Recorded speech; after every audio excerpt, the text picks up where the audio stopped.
Hello, hello. Welcome to this live-ish recording of the Good Business Switch. Just going to get my audio gear set up real quick and we will get started. So you're going to hear me address the podcast listeners as I always do. So this is just kind of like a fun behind the scenes for you. So I really hope you enjoy seeing my face while I chat. I cannot be held responsible for any goofy faces that I make whilst recording because, yeah, I will probably do that. That's fine. So turning the phone off, and here we go. Hey, y'all. Welcome back to the Good Business Switch podcast. I'm Megan Winkler, your host. I'm really glad you're here. Today, we're talking about how your business affects other people. And I'm looking at this through the lens of authentic marketing because I can't go too many episodes without talking about marketing and messaging and sales, that sort of thing. I just get a charge out of it. It was really weird, or I don't know, weird, funny, whatever.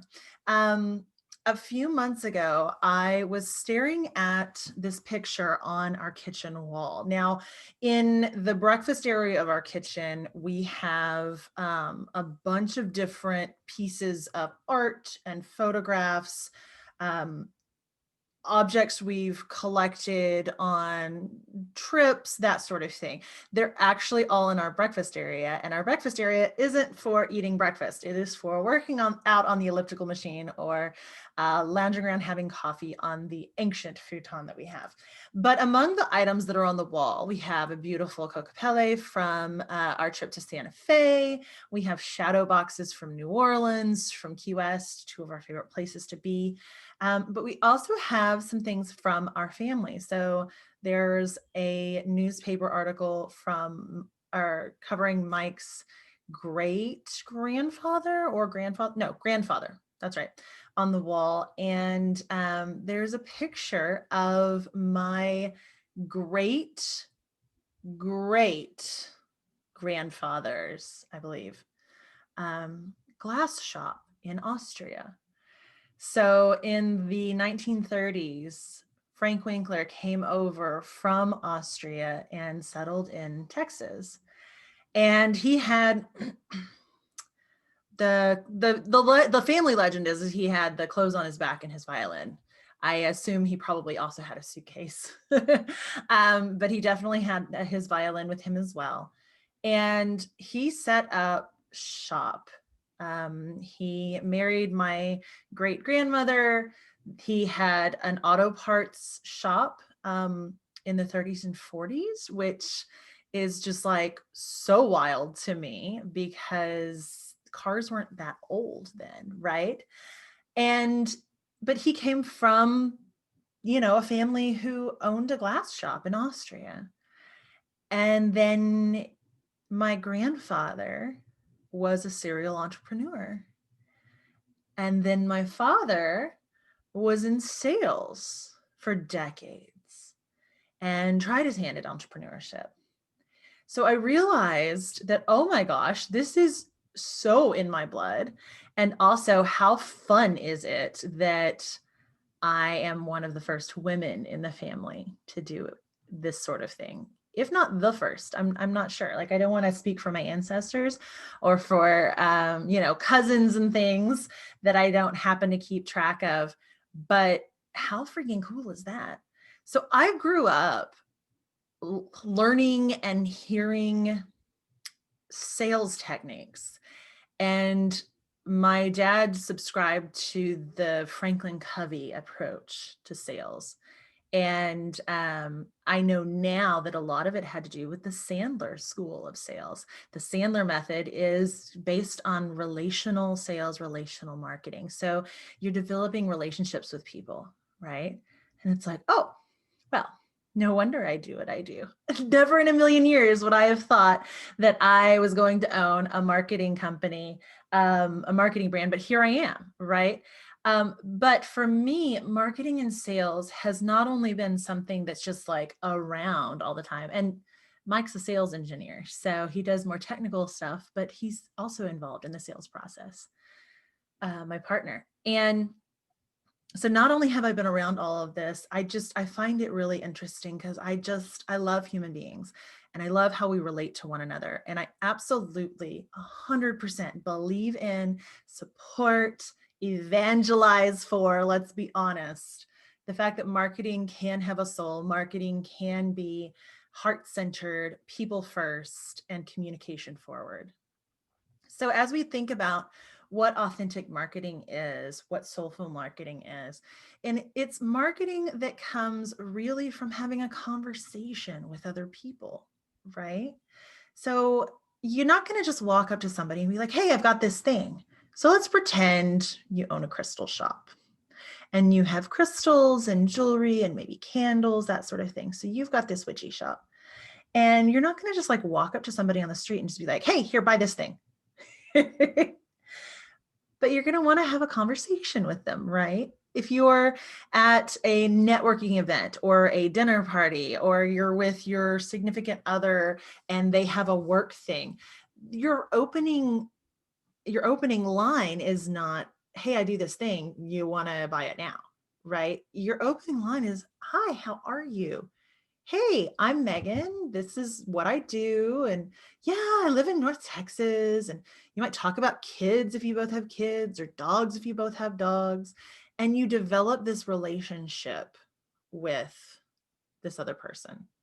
Now, don't get me wrong. I am not saying that you can't sell your work and your business on that first meeting, because I have 100% switched from kicking back and having a couple of drinks with Mike to selling my business and opening up a client relationship in a bar.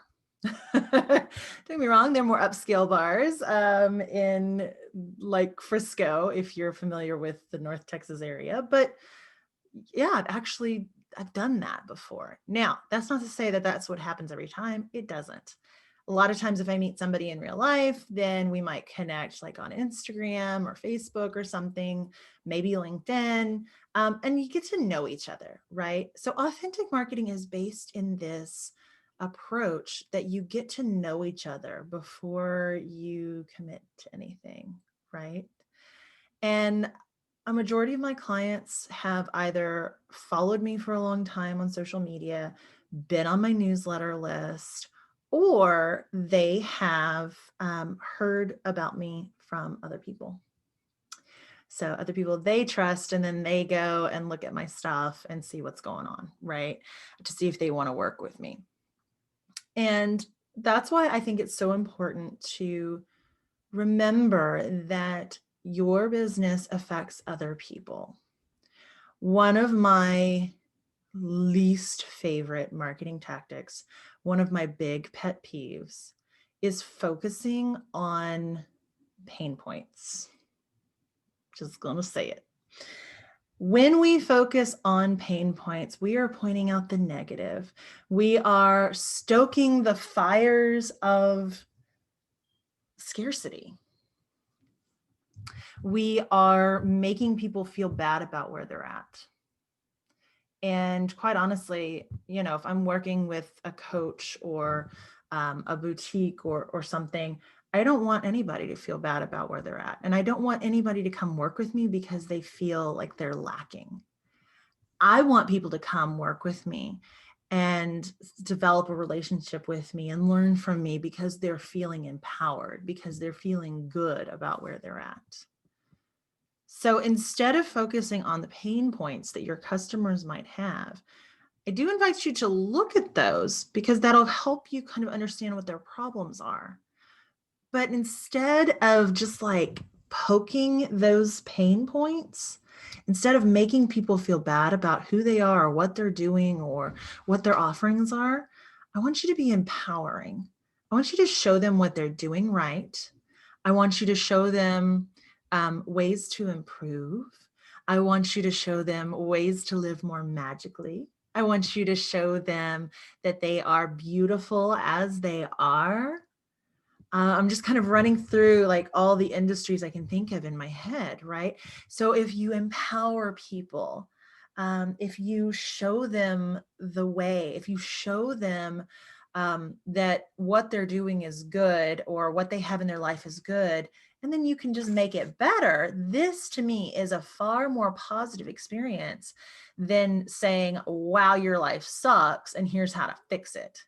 Because I've got news for you. There's like pretty much nothing outside of therapy and physicians and science that can fix situations sometimes. You know what I mean? And I am a big advocate for science and big advocate for medical doctors, big advocate for therapists. But if you're a coach, right, like you don't want to be entering that space and be like, this is the thing that's going to fix you, because it may not. What you do want to do is enter that space and say, hey, this is a way. And this is a way that has worked for me. It's a way that's worked for my clients. It's a way that I know it has proven successful for multiple people. And it may work for you, right? But always doing it with that very empowering mentality. And that comes down to messaging too, right? If you're just sharing information, if you're just sharing inspirational quotes and things on Instagram, or if you're sending out little love notes on in your newsletter, how that message comes across can help or hurt. So we talked about this a little bit in the previous weeks, approaching something with the intent of doing no harm. Google, used to say, don't be evil, don't be stupid. I love the saying of do no harm, but take no shit. And if we operate from that space, then I believe, honestly, that we're always going to be looking for the best way to communicate with people, the best way to use our influence and our powers for good. Stan Lee said, through Uncle Ben in Spider-Man, with great power comes great responsibility. And as a leader, as a business owner, you have great power. You have great power to influence your customers, influence your clients, and influence your colleagues in the world around you. So I encourage you to use that with a shit ton of responsibility and a lot of heart and a lot of compassion for yourself, right? Because if you mess it up, it's okay. I mean, as long as you're not being an asshole, because I have seen that before, and that has wrecked businesses. But as long as you're not being an asshole, it'll be fine. That's what I've got. Those are my thoughts today on how our business can impact other people and how we can be authentic in our marketing. So I hope this inspires you. I hope this gives you some good ideas as you're looking forward in your marketing. Here we are at the end of January. I can't believe already. And as we look forward into February and March, always have that heart-centered, people-centered approach, and you'll do great. Before I let you go, I want to also invite you to the Good Business Witch community. It is an online membership experience. It is a place where we can get together, and once a month, I will be leading exclusive classes over there. February, we're starting off, I believe February 9th is the date, with a self-care session.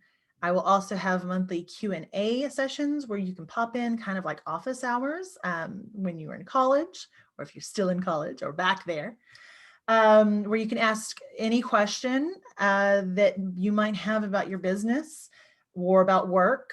And it's just it's going to be a really nurturing, very cool community. And if we want to do it, we'll have little happy hours too. We'll just see. The platform is separate from Facebook. So if you're not a Facebook groups fan, like I am not, it is over on Mighty Networks, and we have our own URL and everything. So I'm really excited about this. I'm really excited about the opportunity to offer this place for you. It is just $39.99 a month. You can also pay yearly, which is cool, just gets it out of the way. And you get to enjoy your first week free. So hop over to the show notes, check that out. I'm also going to be talking about it at length on the Instagram page at Good Business Witch, and also on mine at the Megan Winkler. So be sure to tune in there. Email me, let me know if you have any questions. And as always, stay magical. Thanks so much for joining me for this kind of inside behind the scenes look at the podcast. I'm so glad you enjoyed it. Thank you so much for being here with me. If you're interested in joining the Good Business Witch community, there is a link below and you can hop over there that way. And I hope to see you there. And let me know if you have any questions or if any thoughts came up during this recording that you'd just like to explore further, because I may do that on a future episode. I love having your input. Have a great day, guys. Bye.